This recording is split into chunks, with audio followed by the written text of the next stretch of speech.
Thank you for listening and joining us on the Small Group Podcast.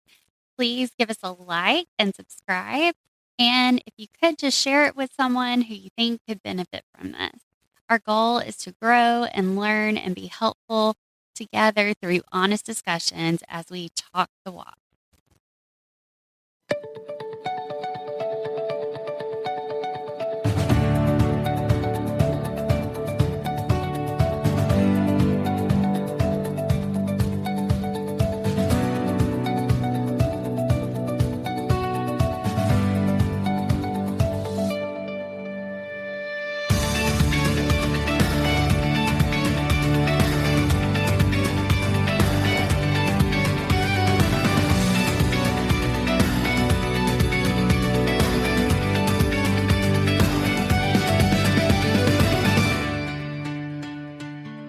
A man's got to do what a man's got to do, and I'm going to do what you tell me to.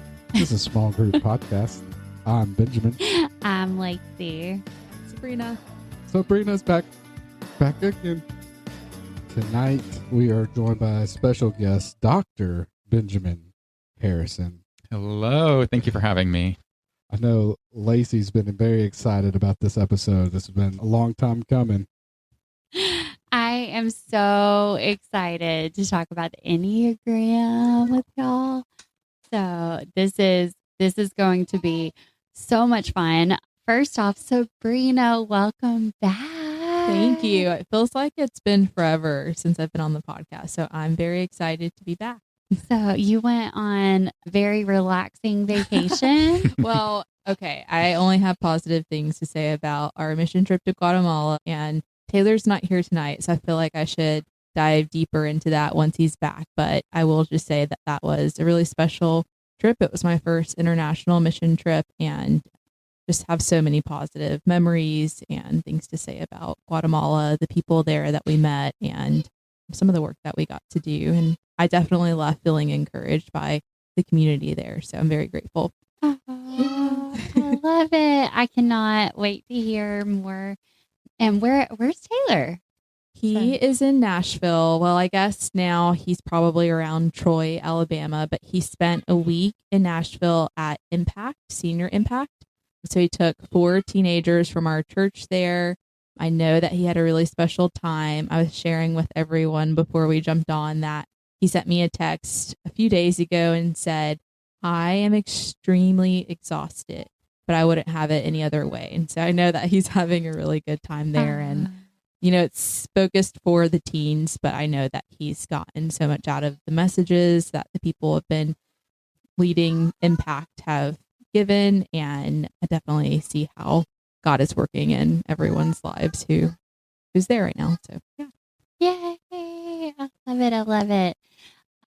All right. Well, I don't know where the button is, but jingle bells, jingle yay, jingle good for you. Love it. Okay. So today's icebreaker question is, if you could be friends with any animal, what kind of animal would you be friends with? That's a good question. I feel like the obvious response for me, but it doesn't really count because I do consider her one of my best friends, is my dog. So then I think that the next creature would probably be frogs. I love frogs. Wow, I did not see that coming. Really? Either. Well, okay, so I think that frogs are probably one of my top 3 favorite animals. I love listening to their calls. Like, I remember growing up, I spent 4 years in North Carolina for my childhood, and there were so many frogs there. And that was, I think we left when I was in first grade. And so moving to Florida back in 2023, this is the first time I've lived in a place with so many frogs since first grade. So it feels really special to like fall asleep to frogs during the summertime. And I just think that they're cool. They're like water creatures, land creatures. I like that they are kind of, there's synergy with them. Like they hop around on their own, but then they have a frog chorus. So yeah, I think I would choose a I frog. just love it here. Because we put in that pond and now there's like frogs. Oh, I heard them all night. Yep. While you were eating dinner, I heard them and it made me feel really happy and safe. Aw. So we hear them every night, but there was one night where it was a lot louder than normal. And so I'm looking for, I know one's got in the house. So we have a doggy door on the back, and it has a flap. And I pushed open the flap, and sure enough, it's sitting right there on the edge. And so when I let go of the flap, knocked him inside. And so we chased the frog all over the house trying to get it out. That's hilarious. I'm obsessed. So last summer, Panama City, I don't know if any of you have heard of this, but they have a program called Frog Watch that they bring to a local university. And you basically can go there. Anyone can go and sign up, and you can learn different frog calls. So you can learn how to identify a frog based off of its call. And I was so excited about it. And so we show up at the university, and we are walking around all this campus and cannot find the classroom. So this year is my year. I'm gonna Remind me one night. So when I go out there with Spotlight, and you can catch what you're talking about, where they echo back and forth. And I found it very fascinating. But you could probably tell me what's actually going on. I didn't realize how locked in the frogs you are. I still need to take that class. But. I'm thinking of dolphins for some reason. I think. Just open the box. Oh, did I? Okay. I mean, they're very smart, and I feel like I was thinking between something that flies and something that lives in the sea, because they're seeing something different than me and they can tell me about it. Yeah, so I'm gonna go with dolphins, and I just love dolphins. Yes. No, I love that. No, well, and I was stuck between dolphins and otters, because both of them, they just, I don't know, they just always look so happy, and they're playing, and like I said, they've just got this whole viewpoint that we don't have. Mm-hmm. And I just, I love dolphins and I love otters. They're just so happy. Yeah. So, the question was, if you could be friends with any kind of animal. I am a friend to an animal. His name is Dr. Jones. He is my best friend, Indiana, because we named the dog Indiana. Besides a dog? I know, I said the same thing. Have you met my friend Indy? I don't need any other friends. I don't even have human friends past you. Maybe Taylor and Sabrina. I'm learning that dog people, I literally said the same thing. I think you stepped away, Ben. So, but I'm hearing, wow, we are all the same. Oh my goodness. Okay. Well, did you say what yours was? Yeah, otter and dolphin. Yeah. Jingle bells, Better jingle late yay, than never. jingle good for you. Yeah. Well, since it's I know you've been really excited about this one, so we're gonna bring it in. Sorry about all the stains on that. All right, so we brought Ben on. This is going to get really interesting. Oh, We brought Ben Harrison. What? I was trying to think of this earlier because of the two Ben situation. So you can call him Ben, and for this episode, just call me by my middle name. Danger. Okay. You see what I'm working with here? So all Ben references for this episode will be Dr. Ben Harrison. So There we no go. more confusion.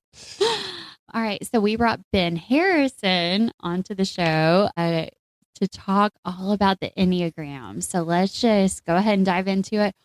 What is the Enneagram? Wow, what a question. What a question. So the Enneagram is a personality typing system. And honestly, that feels like an understatement. It's so much more than that. It's a tool for personal growth and personal development, as well as spiritual growth and spiritual development. It is not about putting yourself into a box. It's about showing you the box that you're already in and giving you tools on how to be a better version of yourself in that box, and maybe even get out of that box sometimes. It is really an incredible tool, and it has gone viral over the last maybe few years or so, especially on Instagram and memes and that kind of thing.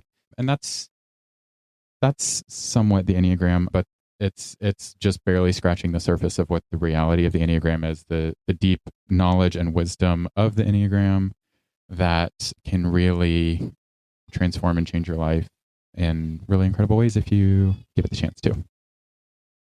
I love it. Okay, so how many different Enneagram types are there? So there are 9 types. The Enneagram. So Ennea means 9, and gram is like the design, which this is all kind of based on. So there are 9 types, and they're numbered 1 through 9. What the names of those 9 numbers are kind of depends on what author you ask, but 9 is the short answer. Oh, sorry, I have a follow up on that real quick. And I'm not trying to put you on the spot if you don't know, but do you happen to know how it was formed and like why there's only 9 numbers, or like how they came up with like that setting? The history of the Enneagram is complicated, and we don't know all of the history of it. A lot of it, especially the 9 types, came from the Desert Fathers and Mothers in like the 4th century, Evagrius Ponticus, and kind of gave us the nine passions is kind of where it started. And eventually the 9 passions got whittled down to the 7 deadly sins. Interesting. Mm-hmm. That's great. So it's connected. We think it's connected. We think it's connected to the 7 deadly sins. I'm sorry to jump in. No, go ahead. I was going to say that answers one of my initial questions, because before I'd come back to my relationship with God, there was this period of time of living in Colorado, and that was when I first heard about the Enneagram, and it was all from Christian people. Mm-hmm. And then like I have a friend who was and still is and has always been a follower of Jesus, and she like would make jokes about why is this so Mm-hmm. I don't know, like partnered with the Christian community. And so it's cool to hear that. There's a lot of overlap between like Christian history and the Enneagram. It also like entered resurgence through kind of evangelical subcultures like in 2020 or so. But there's also like parallel paths of the Enneagram running through like more secular cultures and psychology. And all those things are kind of happening at the same time and have overlapped in different ways over like many, many, many years. So its initial start wasn't, because I, like Sabrina said, I've got a lot of Christian friends that won't stop talking about the Enneagram. Mm-hmm. But that wasn't its original intent. Is that what you're saying? That it wasn't originally start from a spiritual standpoint necessarily? Or did it just branch off into other avenues? Well, there's different pieces of it that came from different places, and then it all kind of got put together. So the 9 passions, like I just mentioned, were from the Desert Fathers and Mothers. Pythagoras, like Pythagorean theorem, if you remember from math class, actually we think drew the original design of the Enneagram. And then eventually, I believe it was Echazo that layered the 9 numbers over the design. And that was not until probably the 60s or 70s. So there's like all these different things that were kind of developing that all sort of merged into what we now know as the modern Enneagram. And it came from different sources, and some of it we don't really know where it came from. And then it came kind of into through Echazo down into like the Jesuits, and so like they've been doing Enneagram work for a long time, and eventually that got to Richard Rohr, who's I would say like one of the most important spiritual writers of our time, and so that was a big part of bringing it into kind of the modern consciousness. And then Richard Rohr taught it to Suzanne Stabile, and she wrote some really incredible books that have sold a lot of copies. And so she was an important part of that as well, along with some other authors, Rizzo and Hudson, and a lot of other people. What was the Richard Rohr? Rohr. Rohr? R-O-H-R. Because I'm familiar with Susan. Yeah. Richard Rohr is the best. You should read everything he's ever written. As you're talking about it, it makes me think of like the study of psychology, where it's like hard to answer like the where it originated from, because there's so many people who influenced it, like Freud, Gestalt, etc. And so it's cool to think about like all the individuals throughout history who have influenced the Enneagram. And I can't believe that I haven't heard about it until living in Colorado. It's like that 5-year window from 2018 to 2023. Wild. Why is the Enneagram different from Why is it the best? It 'Cause is honestly, the it's my best. it, It really it's the is the best. best, It's yeah. my favorite thing ever. Yeah, so a lot of people like first hear about it and they think it's, like Myers-Briggs or Strength Finders or DISC, like whatever, all the different things that we've probably all done. And the biggest difference is that it focuses more on your motivation than your behavior. And your motivation is something that is unchanging throughout your life. So your Enneagram number is not going to change throughout your life, whereas your personality or your behavior, your Myers-Briggs might change, And so that's the biggest thing with Enneagram is that it goes towards your more motivation more than just your behavior.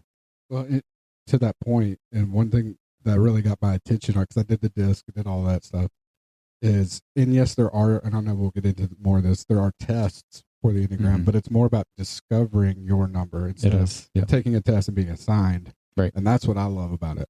Yeah. And to add to that, I was just telling Ben Harrison this.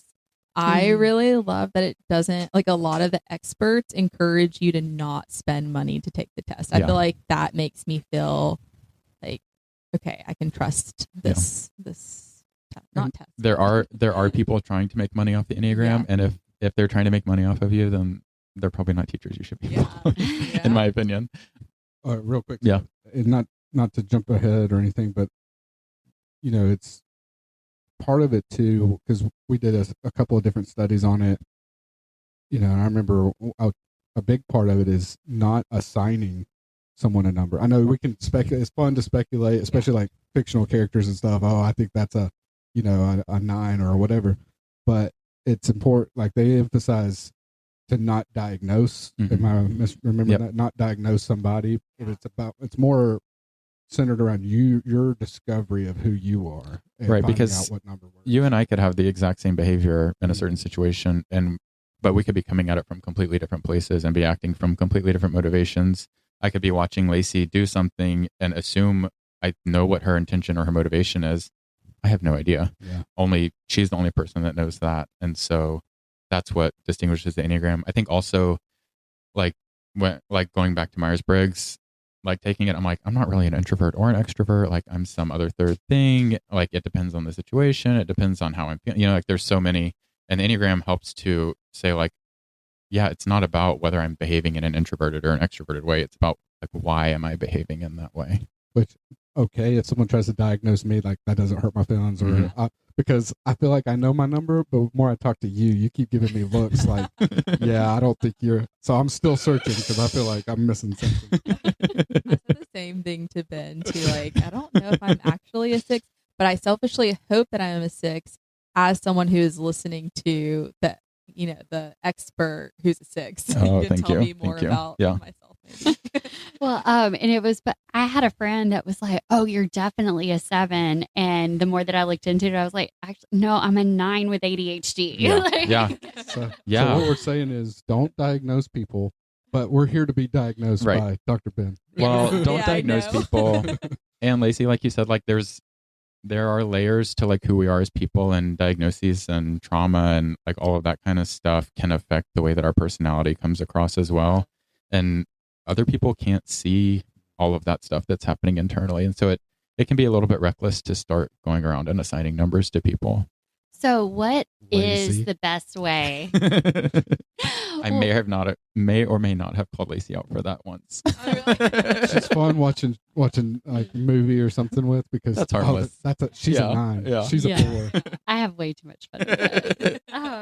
But what is the best way for somebody to figure out their number? Yeah. So the best, I mean, I think there are different ways to do that. I think there are so many good resources out there for the Enneagram. Suzanne Stabile's books are really incredible. Her first book, The Road Back to You, and her second book, The Path Between Us, are, I think, both really good resources for finding your number. She also has a lot of great resources on her website. There's also a lot of just like free resources online where you can go read about the numbers, and just reading through them, I think, can help you narrow it down quite a bit. If there's one that you read that makes you like nauseous and like sounds really horrible, that's probably your number. But it's just about like someone said, like just discovery and like uncovering, like learning about the different numbers. And the more you learn about it, the more you'll start to like see yourself in maybe one or two of the numbers. And then you don't have to decide on one immediately. You can take time and sit with it and, try one on for a little while and see how it feels and see if it rings true, and try the other one for a little while. Like it's a process, and you're not in a rush to settle down on anything. And you might do Enneagram work for years and then realize, oh my gosh, I mistyped myself and I have to start over, and that's okay too. It's all part of the journey.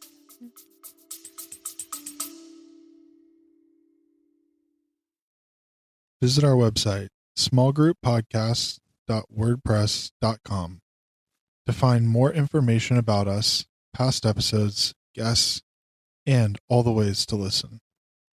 You can also contact us through our website to let us know of any questions or topics you want to bring to the group. Visit smallgrouppodcast.wordpress.com.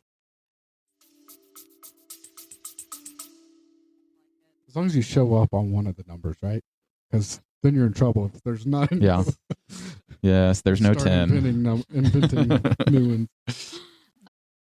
I've got two. I'm trying to decide which one I want to ask first. Okay.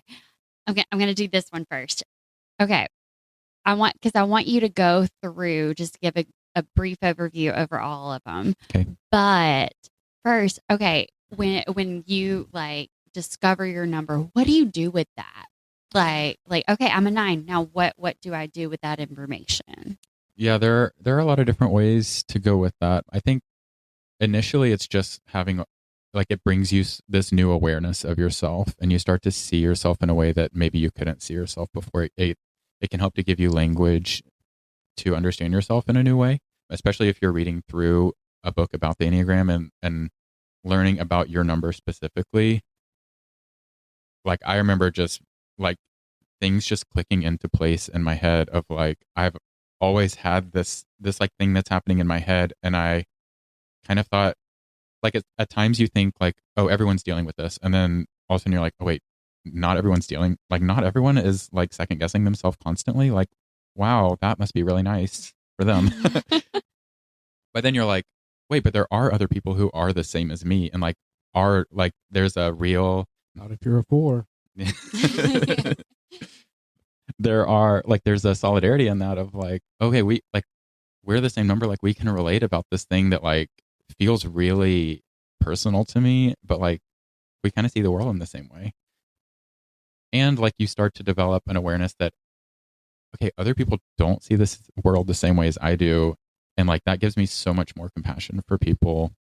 For like, sometimes I would watch, before I knew the Enneagram, and sometimes still know, I would watch people make decisions and be like, why in the world is that the decision that you would make in that situation?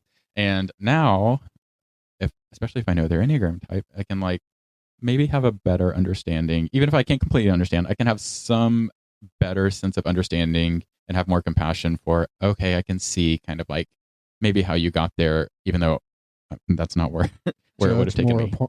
Judge more appropriately. Judge more appropriately. I could be more accurate in my judgmental. Right. As you're saying that, it made me think about one of my favorite things that I've personally done since like thinking that I'm a 6, although I feel like that is still TBD, but that's okay. That's what I'm leaning towards. Yeah. But I really enjoy when there's a conflict with someone. Like, they may not even know there's a conflict, but if there's a conflict, whether it's like family, work, whatever, I will Google, okay, how can a 6 like work well with this type? And I've done that, like, with specific situations and marriage or like relationships with family members. I feel like that has been so for sure helpful. Yeah. And that book, The Path Between Us, is also a good guide map for kind of showing how different numbers relate to each other. And it has transformed a lot of the relationships in my life, just to give language of like, this is why we're not seeing eye to eye. It's because we're looking at this, we're standing in completely different places looking at this thing. Yeah. And if we can just be able to say that, like, that opens up so much more room for actual dialogue and not just like butting heads and misunderstanding each other. Yeah. If it's okay, I want to give an example so I'll use Taylor because I was about to say earmuffs, Taylor. Yeah. No. I think this story actually makes me look bad. So I think this is okay. But so I think that I'm a 6 and Taylor is absolutely a 4.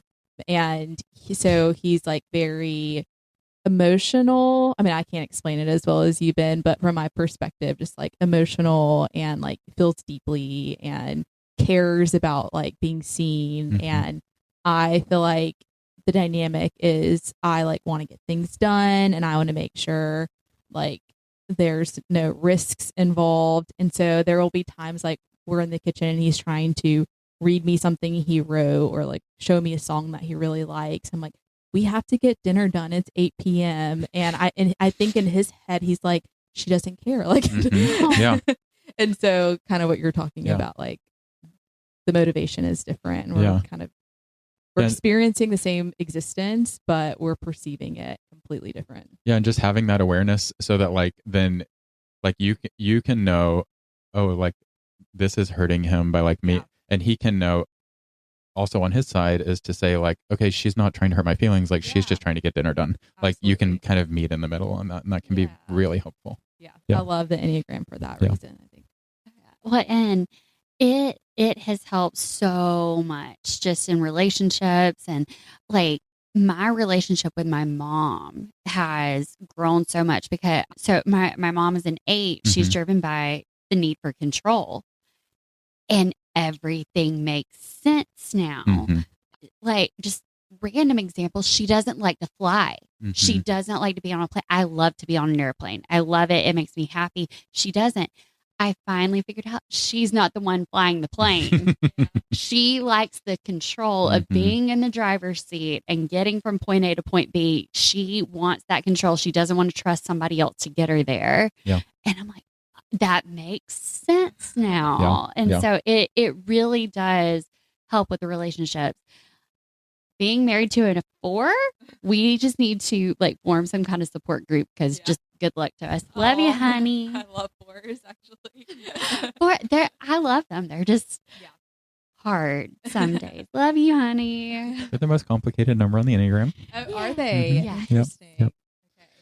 I think another thing that to answer your original question of like what do we do with that is also just like identifying what our weaknesses are. I think it helps to shine a light on that as well, and like what do I need to like where is my work in being more balanced. The Enneagram is all about balance, and our personality kind of shows, or our Enneagram number shows us where we are not balanced, and what is the thing that is being put to the side or not being utilized that we can help to bring up in order to bring us more into balance, and that helps us to be better people. Uh-huh. Yeah.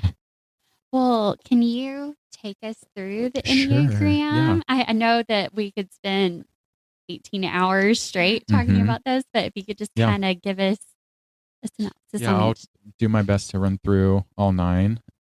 And if you're listening and I misrepresent your type, I apologize in advance, but we're just doing a quick run through, so don't get your feelings hurt. We'll just start at the top. We'll start with 1s. So we'll start with, I'm going to call 1s the reformer. But traditionally, they're a lot of times referred to as the perfectionist, but a lot of 1s don't like that word. So reformer, I really like. Also improver, I think, is a good word for 1s. They really care about things being done the right way, and that can be really helpful in a group. They can help to identify, especially like in systems, things that are not working correctly, and help to identify ways in which those things can be done better. One of the hardest things about being a 1 is that they live with an inner critic that really none of the rest of us can really understand how hard that is, living with a constant critical voice inside their head. 1s know exactly what that means. The rest of us may have an inkling of what we think that means, but really 1s are the ones who really wrestle all the time with an inner critic. And that can be more directed to themselves or sometimes more directed outwardly, but it's always active. One quick thing that I was going to say, I feel like no one can make me cry more than watching a 1 cry. There's just something yeah. so It's very pure. pure. Yeah. Mm-hmm. The core emotion of 1s is anger. So I'll go ahead and run through the anger triad. How about we do that? So one's anger, the next number that their core emotion is anger is 8. So while one's anger is more directed inwards with the inner critic, 8's anger is more directed outwards. And 8's are usually called the challenger.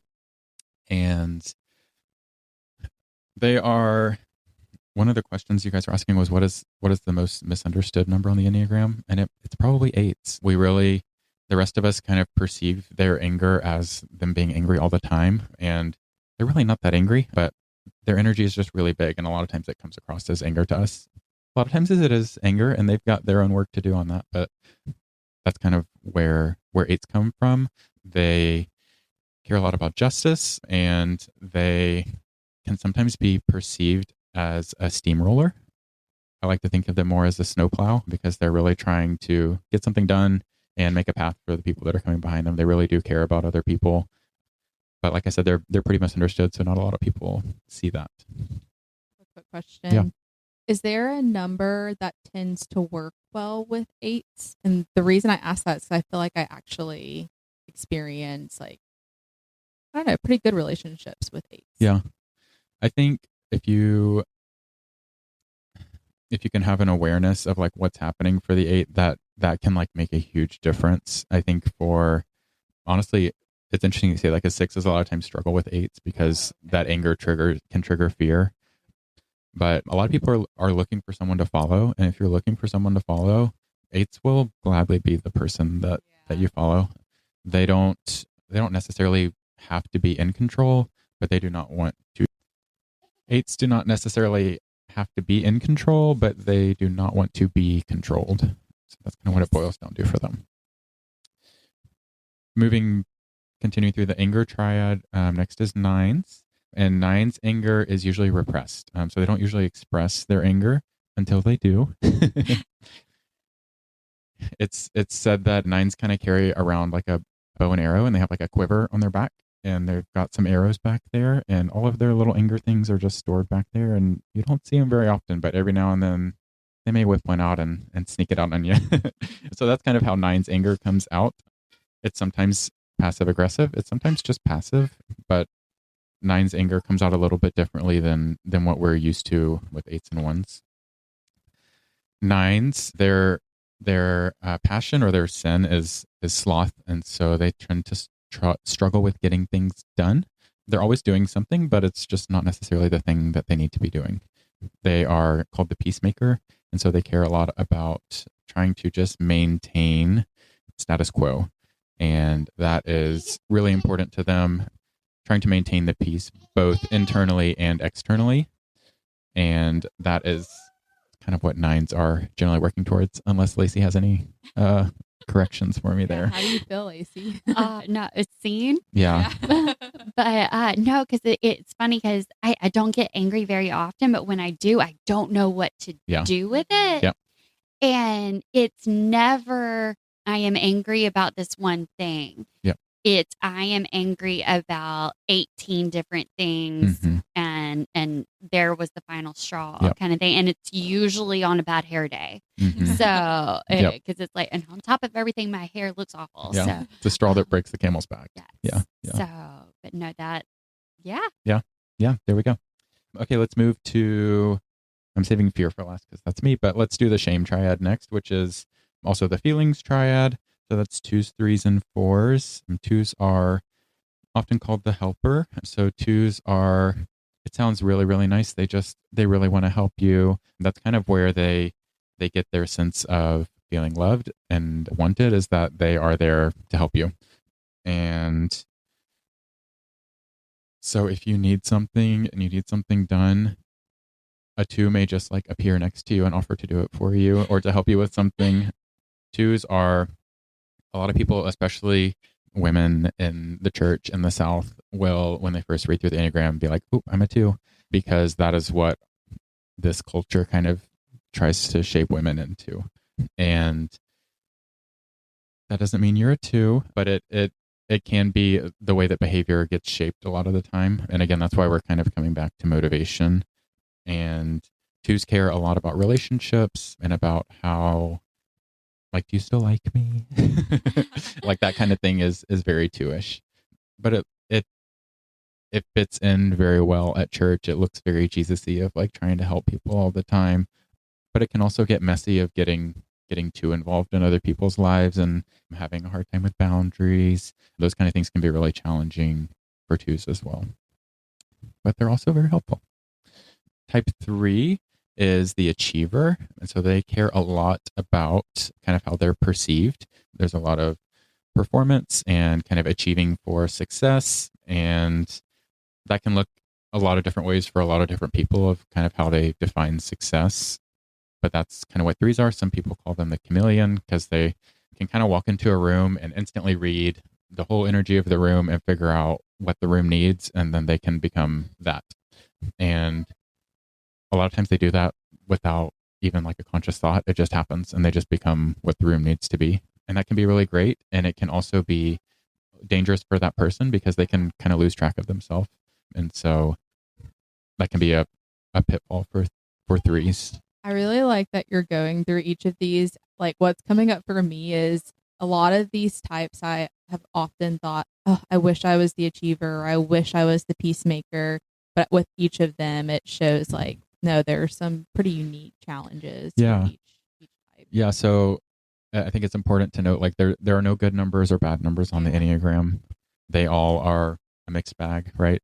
So hopefully I'm giving a balanced take of all of them, that you're seeing some of the good and the struggle of all of them. I think most numbers would look at, like you're saying, look at the other numbers and be like, wow, it seems so much nicer to be that number. Maybe not every number. I don't think 7s do that. They're pretty happy being 7s, but and probably 8s. But the rest of us, like, we read our number and we're like, ugh, gross. But yeah, they all come with their own challenges. The next number in the heart triad is 4, and 4s are the individualists. We talked about them a little bit earlier. I said they're the most complicated number on the Enneagram, and I think that's true. 4s are big feelers, like you said, Sabrina. They care a lot about kind of distinguishing themselves.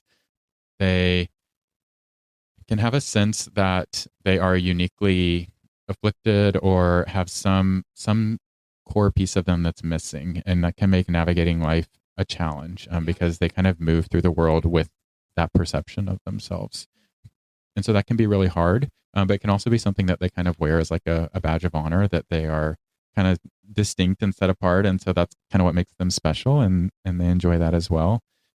4s can also be kind of hard to pin down because they kind of want to live outside of like being defined, and because they're so unique and independent, like to be able to be put into like a type, air quote, of 4 can feel kind of constricting. And so it can be a little bit hard to pin down 4s. A lot of times they're very creative kind of as a result of that.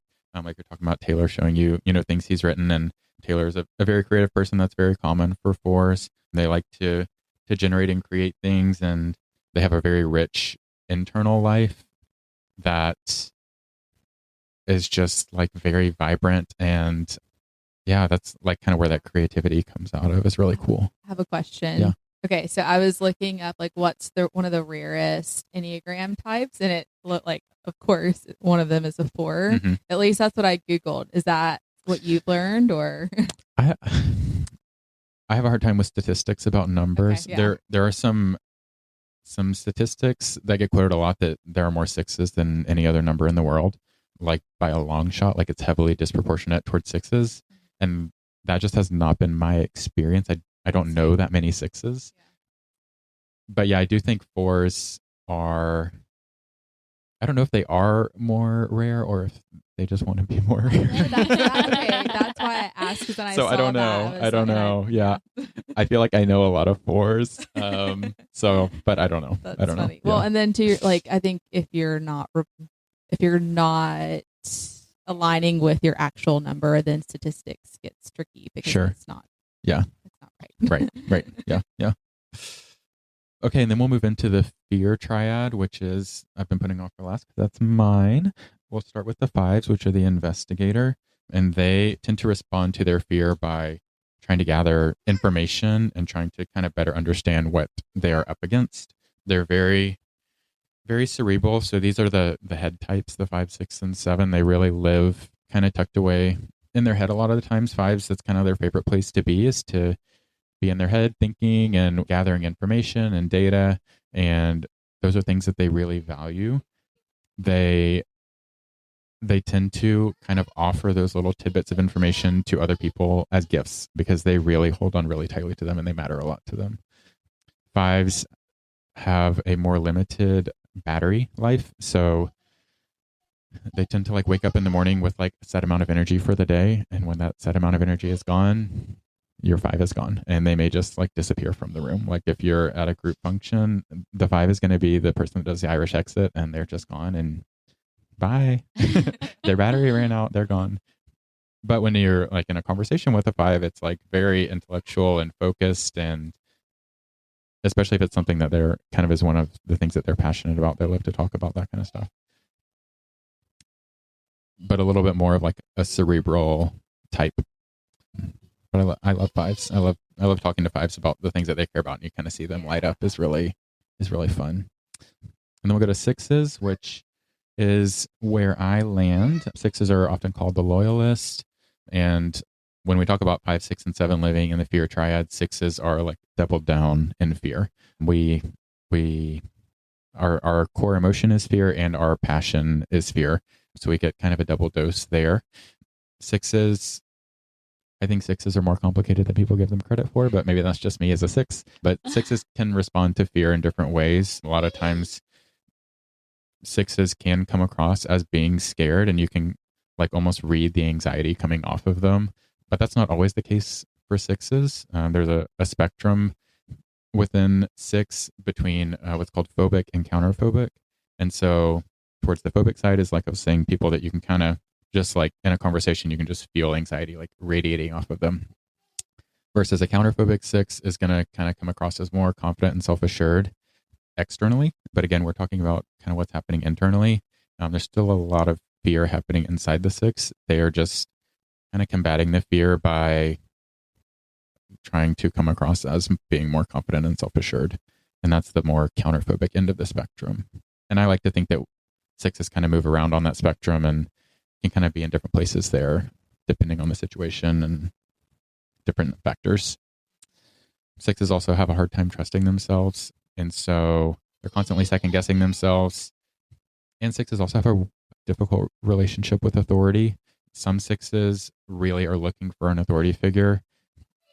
You know, sixes are like probably the most likely to get sucked into a cult because if someone is like a leader that they like really trust, like they'll like, not all sixes, but sixes who are looking for an authority figure. Who's most likely to lead a cult?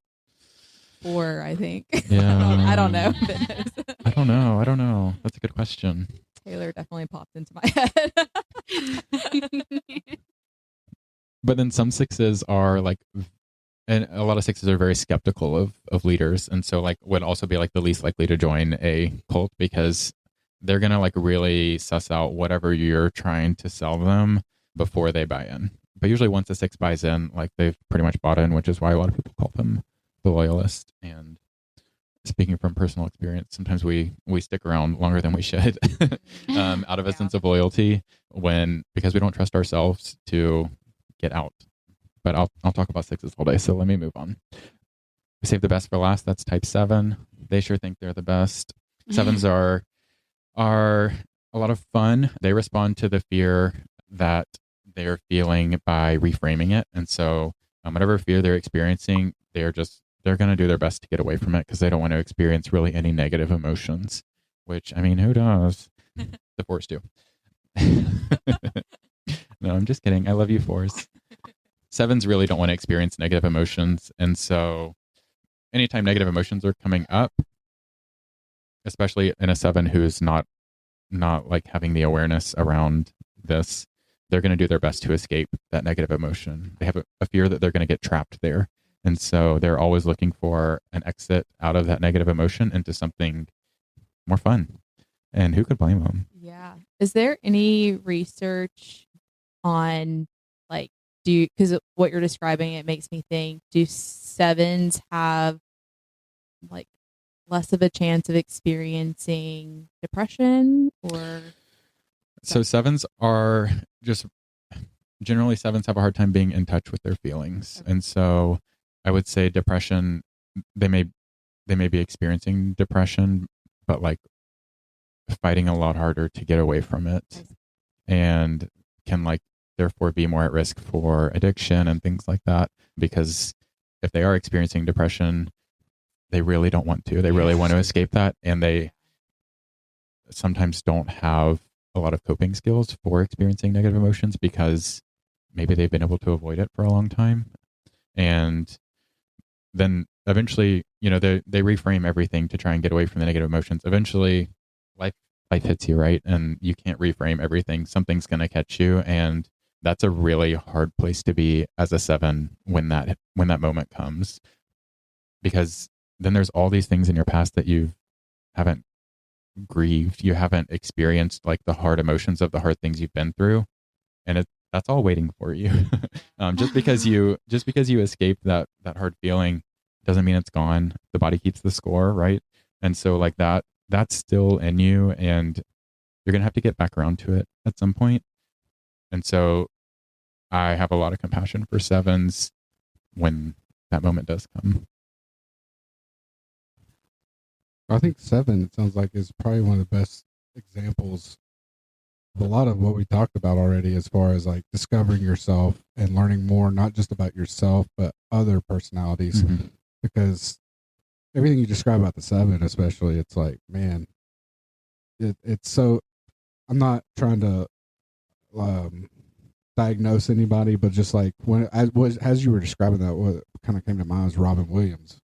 It's like just everybody's growing up, everybody's dad, he's this funny guy, and then all of a sudden he's gone. It's like, I don't know, that's the scary part of it. It's like there's so much more going on that it's so easy to miss. And I think that's what I find fascinating about the Enneagram is just not just discovering more about myself, but what you kind of led with is learning more about others. Yeah, and like we were talking about earlier, like the challenges of each type, like one of the challenges of being a 7 is like we all put a lot of pressure on the 7 to be the life of the party and to always show up and be happy. And make me a bicycle, you clown. Yeah. Yeah. And so when a 7 is having a hard time, or maybe they're like really trying to do some personal growth work, and they are trying to like not be on in that mode all the time, then they show up and we're like, what's wrong? Why are you not doing the thing? Like do the thing that we all expect from you, be the life of the party, lead the conversation, and that's not really fair of us to ask that from them all the time. So you said, I think at the beginning of this, you said that your Enneagram never changes. Correct. So it is. Yes. Because that's where I struggle with, because I felt like in high school and college, I would have been a 7 on the mark. Mm-hmm. But I still identify a little bit with that, but not as much. It's like what you were just describing, as far as like that pressure to always be the funny guy, to always be, the one to entertain. I feel like I kind of grew it to a place where I think there's a little bit of a people pleasing added sense to that, but it's like I get to a place where it's like I'm not going to put on that facade anymore. I'm not going to try. Right. It's like I'm just going to try to be who I am. Yeah. And so that's where it's like, has my Enneagram changed? But apparently it doesn't change. Well, I'll say 2 things about that. One is that the way that your Enneagram comes across in the world can change. So like people can perceive a change in the way that you present to the world. Mm-hmm. We can have another conversation sometime about subtypes, but those can shift, especially when we go through trauma. Those things can change. And so like the way that our number comes across can look very different in those types of situations, but our Enneagram number is still the same.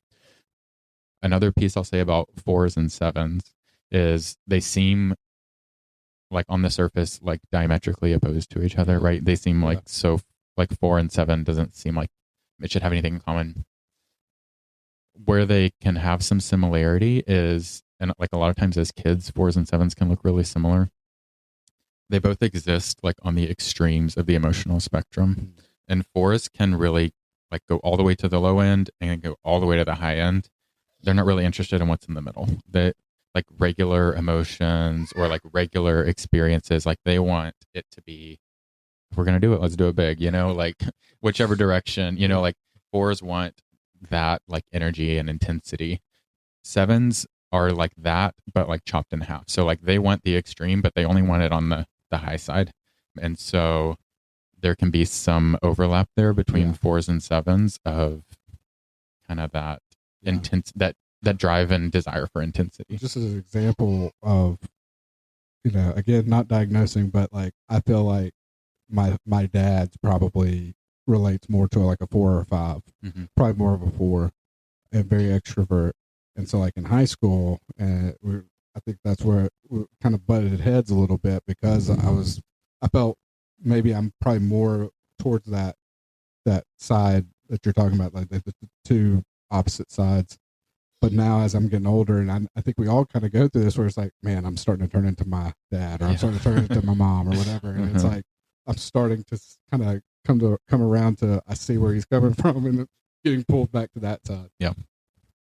That's so hard. Like I'm trying to grapple with that idea of like, you're always that. Yeah. Yeah. And there's that old quote of like, wherever you go, there you are. Yeah. And like, sometimes I can get frustrated of like, I've been studying the Enneagram for a long time. I've been doing a lot of work around fear, like as I've kind of uncovered my 6ness and working through fear and trying to like live a less fearful existence and trust myself more, like all of the things that 6s struggle with that I'm trying to do better at. But I still struggle with fear, and I still have a hard time trusting myself sometimes. And so like that is always going to be something that is true about me. I'm never going to like completely escape that or overcome that, but I can continue to improve my awareness of that and identify it when it's happening. And the more work that I do, the faster I recognize myself falling into those patterns and try to choose to do something different.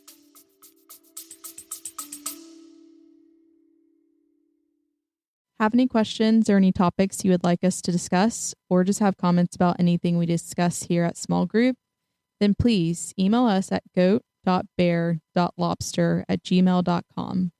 You can also reach us at our website, smallgrouppodcast.wordpress.com. Find more on how to reach us in the podcast description.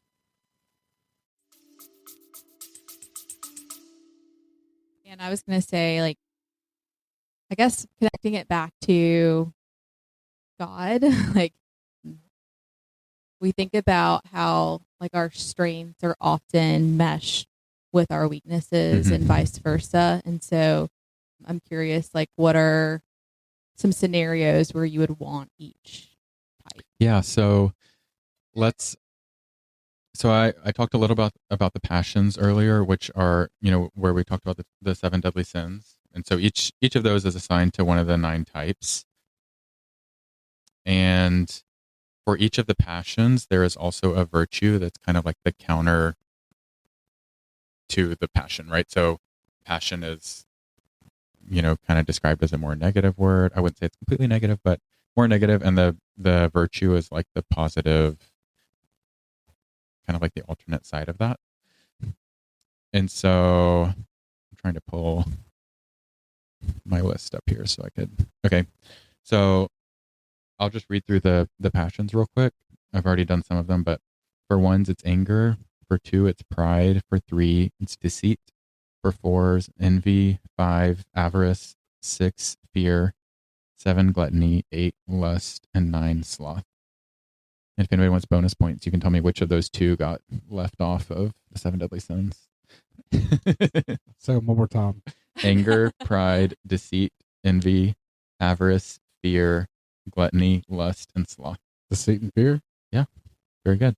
Bonus points. So for each of those passions. Yeah. Wow. Yeah. Why would they leave deceit and fear out? I don't know, but I'm glad because mine's fear. So yeah. We got left out. I can see the fear being tricky on that, but deceit, I feel like, man, that should be a big one. Yeah. For 3s, it's really a self-deceit, like we talked about, them kind of losing themselves. And so that's kind of it's not as much about like being dishonest or intentionally misleading someone. It's more about like not being honest with yourself about what you're feeling. So back to your question, Sabrina. there's a virtue for each type as well. So for ones, it's serenity. For twos, it's humility. Threes is truthfulness. Fours is equanimity. What is equanimity? Equanimity. Maybe that's my problem. Yeah, there you go. You don't know the one for the fours. Fives is non-attachment. Sixes, courage. Sevens, sobriety. Eights, innocence. And 9, action. Wait, in all seriousness, what is equanimity? Equanimity is, I mean, we could probably look up like a better definition, but I can. It's like, it's just like allowing everything to belong and like. Almost like accepting something for what it is instead of having to make it. Yeah. That's and envy. If you think about like envy kind of being the inverse of that, envy of like the envy that a feeling that something is missing. Yeah. Acceptance, I think. Yeah. I have a question about the list that you just named. So the virtues, maybe I'm not defining that well, but when you read the list, it sounded like a lot of them contradicted not the fear, but the passion. Yeah. So like sobriety with 7. Right. So and it's courage with 6. So the virtue is like kind of what we are seeking to uncover in ourselves. Okay, got it. And so like for 7s, gluttony is the passion, and the kind of flip side of that coin is sobriety. Okay, that makes more sense, because when you first said that, I was thinking virtue as in like something we already have, but it's something that we're striving for. So I'm gonna steal some work from my friend Hunter Mobley, his book Letting Go, Finding You. It's a really great book, and he's doing really good work around passions and virtues. But kind of what the teaching is here is that our virtue is like the most pure part of ourselves at our core, and in kind of like Christian circles here, like we're talking about, like this is when God made us, like this is what our core is our virtue. Okay. It's the most pure part of ourselves. Yeah. It is whenever we're born, like that is this like soul level thing inside of us. And as we start to exist in the world and grow up, that kind of gets covered up and starts to get damaged. And so we start to project the opposite. That is so interesting. Okay. And so deep within you is courage, but fear has kind of like come in to try and protect that virtue. And so now fear is the one kind of running the show. And another way to think about that is like true self and false self. True self being courage and false self being fear. And so it's less about trying to like go get courage, and it's more about trying to access the courage inside of you. That's so beautiful. I love that. Like so in our existence, we are working to get to the place where we were always meant to be. Yeah. I love it. Yeah. And you have everything you need inside of you. You know, like you don't have to go get it from somewhere or someone else. It's just about like unlocking and uncovering what God has instilled in you. Yeah, that's very poetic. And as someone who's like learned to love poetry because of Taylor, I really love that. Yeah. I love that. Okay. So I'm trying not to turn this into a major therapy session, but so like one thing that I kind of struggle with is like as a 9, I hate all things conflict. Yeah. And it drives me nuts when people try to start conflict when it's just like, no, like, please don't, like literally anything else. Like, and so I get really annoyed when people don't recognize that. And so I'm forced to, okay, I've got to get over my 9 and handle this.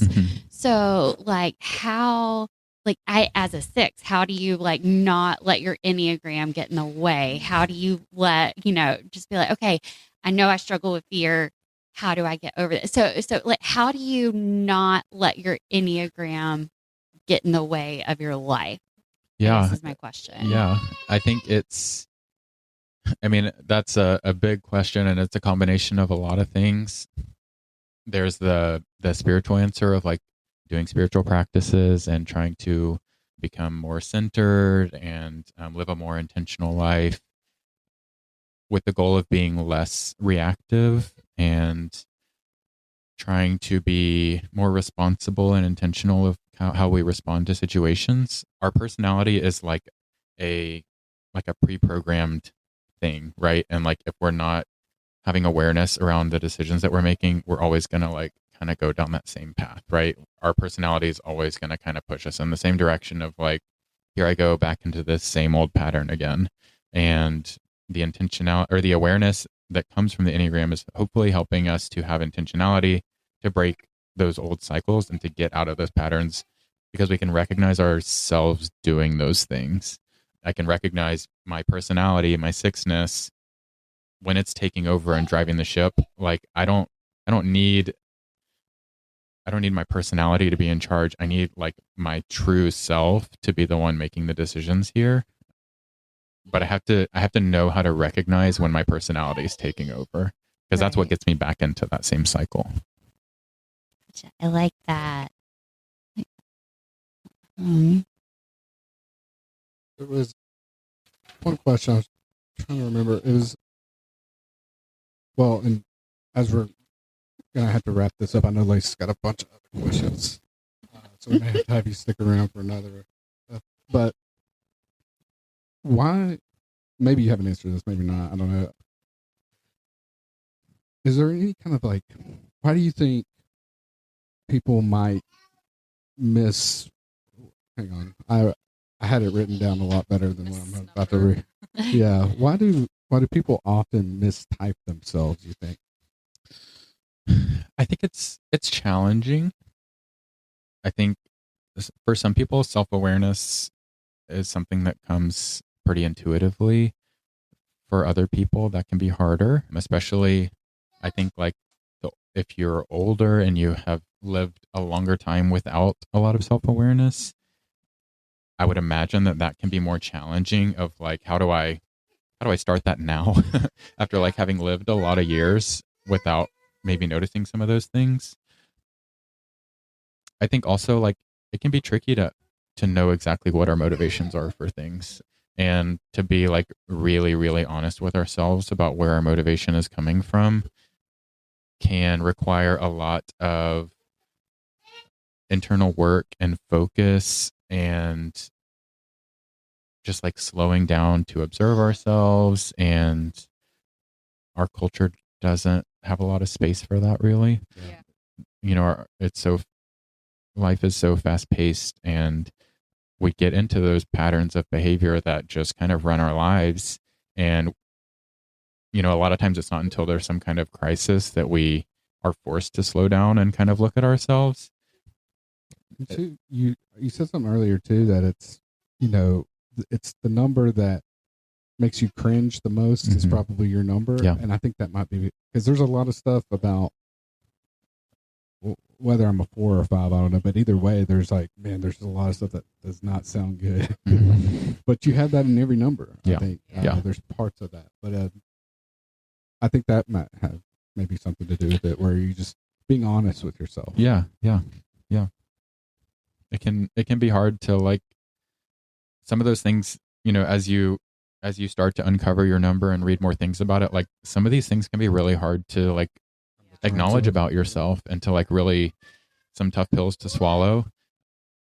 There are good things about every number too, but like those, we kind of just read over those. And we're like, yeah, you know, I'm good at that or whatever. But like we kind of take those things for granted to like read some of the things that are really hard about yourself, you know, or are really challenging, or the things that are challenging for people that you're doing life with. Like you read like things that are it's reasons it's hard to be in relationships with 6, and you're like, oh my gosh, like am I doing this to people? Is this how people are experiencing, you know, like that can be really challenging and humbling and hard. And so like you have to like really be prepared for some hard, and that's another reason this is different than Myers-Briggs and, you know, whatever other personality test is.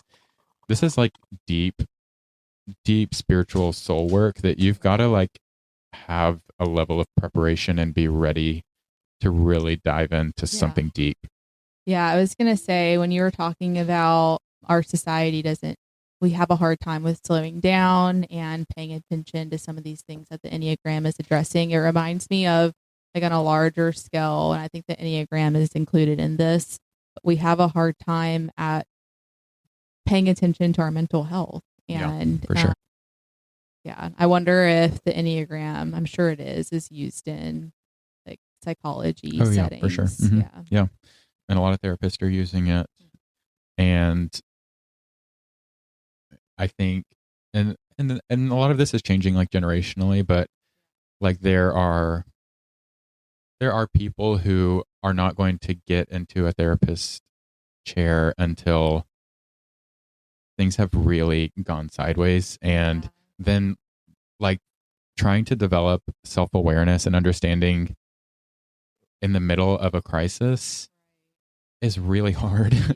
And so if you can like maybe have some level of that when life is going well, maybe that's a little bit easier. And then whenever the crisis comes, like you've already got some of that under your belt a little bit. Well, I think it's because a lot of mental health challenges are invisible until like you're describing it becomes extreme, and then it's very visible. And then at that point, you know, you're in survival mode. You're already drowning. And versus like, you know, if you get a scrape and you're bleeding, you immediately take care of it because you don't want there to be an infection. And an infection can mean even like worse things. And so like when, you know, we're struggling mentally, we often don't address it until. Yeah. And we like don't know how to talk about it all the time. And I think that's something else the Enneagram can be helpful with, is just kind of giving a roadmap and giving some language for us to be able to sit around and talk about our own internal experience with like some level of common understanding of what we're talking about. Where like if you don't have some kind of language for that, that can be a really intimidating topic. And I think the Enneagram opens up so much space for conversation that generally people are pretty intimidated by. And this gives like a door into people that is less scary. And especially within the church, like there's, how do I? Oh, he's in a be corner. Careful here. He's up against the wall. I would say the church has historically had a hard time addressing mental health challenges and providing safe spaces for people to be honest about their internal world and the things that they're struggling with and the challenges that come with all of that. And there's been a lot of, oh no, I'm going to get on my soapbox. Don't let me get on my soapbox. I'll keep it short. There's been a lot of spiritual bypassing of like real things that like need to have real conversation.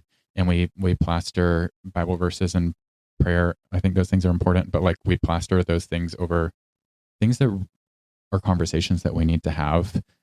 And I think the Enneagram is a tool that helps us to have real conversations about some of those things that we otherwise would band-aid a Bible verse onto and leave it for another day. That's a very fascinating thought. And I feel like we could probably do a whole episode on just that. For sure.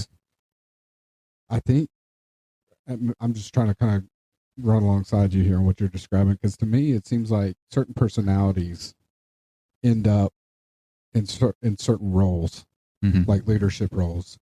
And when you have a single personality type dominating leadership position, I'm not just talking about church, work, business, whatever, politics, could be anything, but especially like in something very like that can be very sensitive, like a church, when you have a certain personality type that's at the top, and then a lot of other personality types. I think what you're kind of describing it, those personality types may not take something as serious or see it as very important, and then it just gets, like you said, kind of swept under the rug or ignored. And that's very fascinating thought. I think like all 9 numbers need to be in the room. Yeah.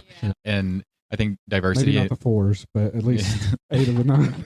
Well, I think diversity in leadership is really important. And if there's someone, and this is not just about the Enneagram, but if there's someone who's not represented in the room, then their voice is not being heard, and there's a perspective that's being missed. Yeah. And So if you only have, like you said, certain numbers in the room, or if you only have people that fit into certain categories, I'm about to get on another soapbox, then you miss out on the voice of people that have other perspectives. Yeah. And those other perspectives are really important. And you're doing a disservice to the group by missing out on that. But to that point, one thing that I feel like I've gained from this whole, Lacey's drugged me into the Enneagram, kicking and screaming. So and she loves it, and I've kind of absorbed subconsciously some of it, but I have been fascinated by it the more I dig into it. And one thing that I've noticed is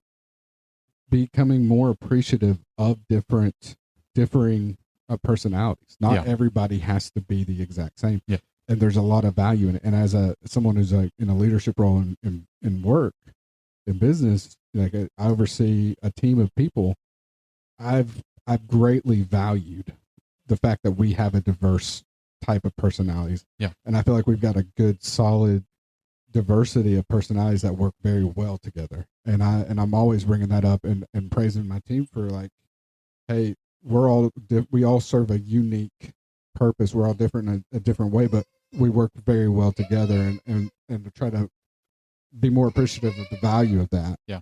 I think we like we all know intrinsically, like, different people have different skills, and like we can all say that. I think when you get in a room, like, I can pick on sixes because I am one, to say, like, a lot of people don't like to have, or a lot of people get frustrated by, if you're sitting in a boardroom and there's a six there, the six is going to be the person that's raising their hand saying, well, what if this goes, you have a great idea, you bring it to the group, and the six is the one who's, like, kind of raising their hand, has some questions, is kind of pointing out the potential ways that it could go poorly. Yeah. And that can be annoying when you came in with this really great idea and you're so excited about it, and the six is kind of, like, raining on your parade. But also, like, the six is going to, like, really help you identify like some potential problems. And so, like, that's actually a valuable piece in the room. And having the understanding of the Enneagram, you can say, like, okay, like, this person's not trying to shoot down my idea. They're trying to be helpful, Right. and help me identify some potential risk areas. Yeah. I had a question about, like, specifically in Christian settings, churches, or like anywhere you're representing Jesus, other than, because we talked about the Enneagram as a tool to help us to be more compassionate towards other people and to understand ourselves so that we can grow and become more balanced. Are there any other ways we can use it as a tool, specifically as people who claim to represent Jesus? That's a good question. For me, the Enneagram has become a really important part of my spiritual journey. I don't know what I would like. That's more of my own internal journey than maybe necessarily using it to help other people. For me, it's been about doing something like this to, like, be able to share that with other people, because it has transformed my spiritual journey so much to have that as a tool in my toolbox.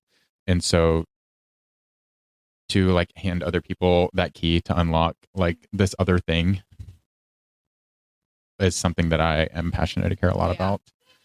Well, and it shows a sense of love. Like, you have recognized what it's done for you, and we're called to love other people. And so, of course, you're going to want to do that same thing for them that, has been so beneficial for you. And to kind of go back a little bit, maybe a couple points earlier you both made, to me, it's like,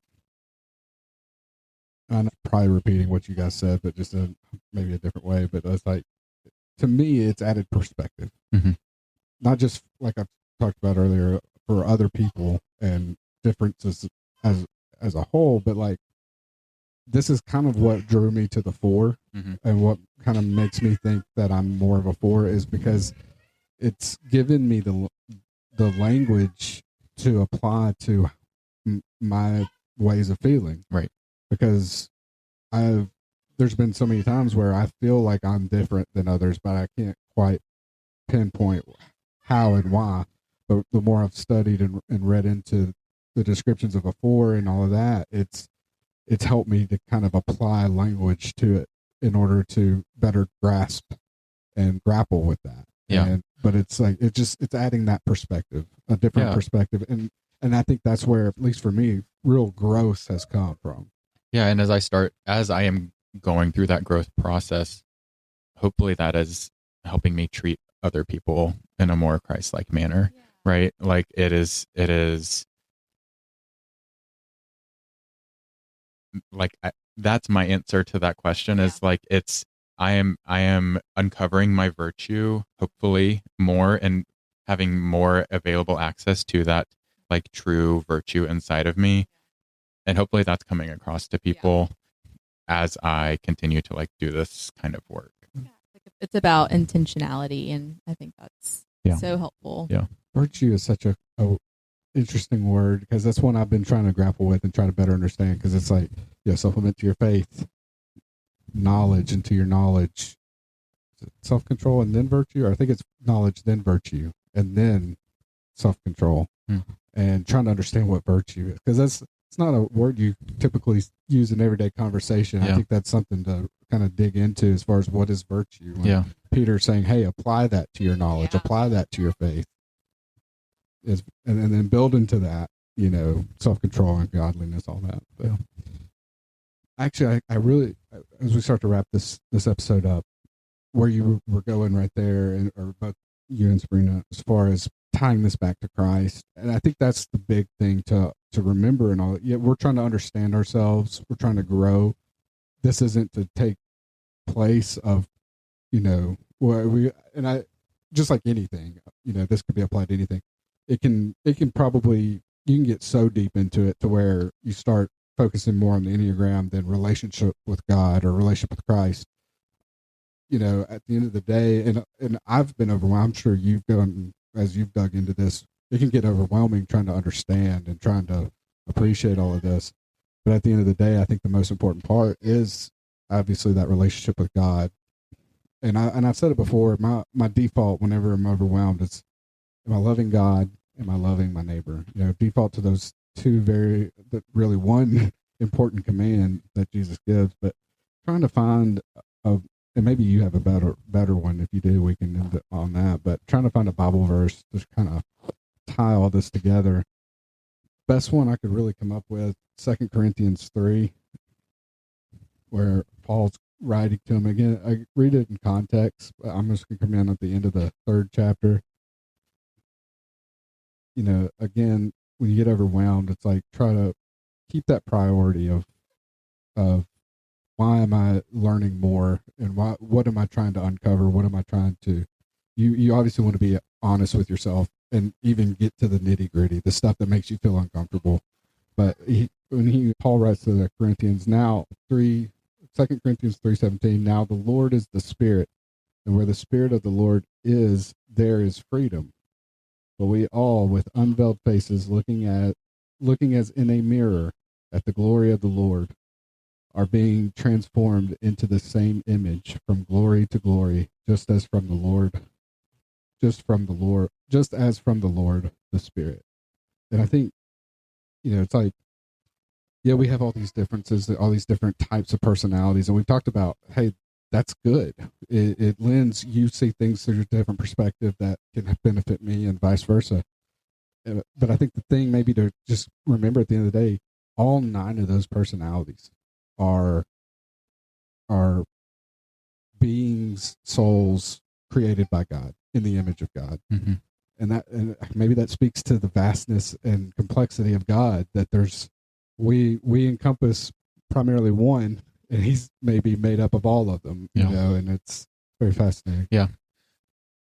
I think transformed was a word in there somewhere. I mean, I was thinking about like being transformed by the renewing of our minds, and like a much better verse to end on. Was that Romans, I think?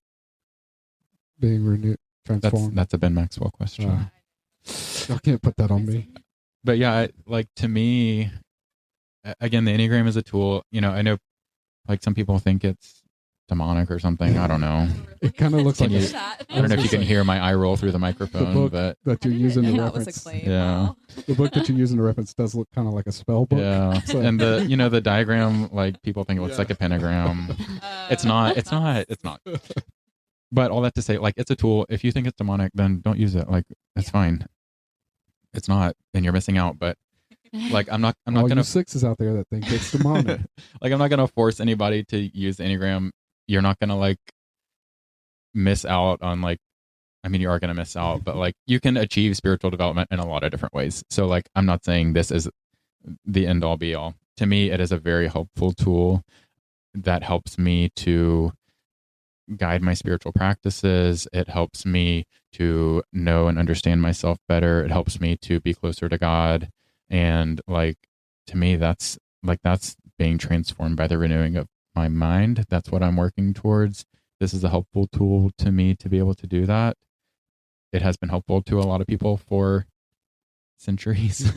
And so it's more than just Instagram memes, and there is so much depth. I've been studying it for a long time, and my favorite thing about the Enneagram, I think, is that like I have dug deeper into this well, and it just continues to give me more. I've never like reached the bottom of it, and it continues to enlighten me and teach me and help me to kind of continue on my own journey. Well, I just want to say thank you for giving us some time and going through all of that. Thanks for having me. I would feel bad for putting you on the spot like that, but you seem to really enjoy it. So, yeah, I feel like you're really in your well. element here. And thank you to Lacey for having this idea. I appreciate you both for being so Yeah. passionate. And Thanks, yeah, it's been Lacey. good. Yeah. Well, Ben, thank you. You and Susan are the ones that introduced me to the Enneagram. Really? Aw. And so all this obsession over it's your fault. So, but no, I do appreciate it. So thank you for coming on. Absolutely.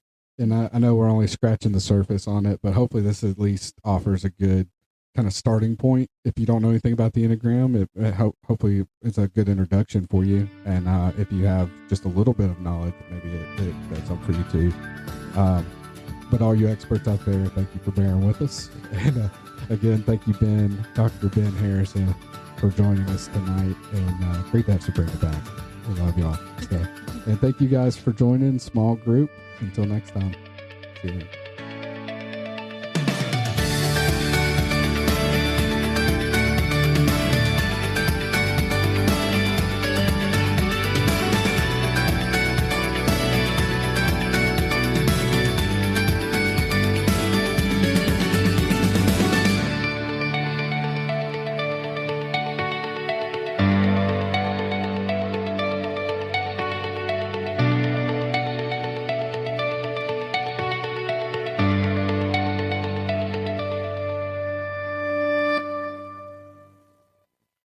The Small Group Podcast is a production of GB&L. Find all of our current and upcoming projects as well as shop the GB&L store at goatbear.wordpress.com.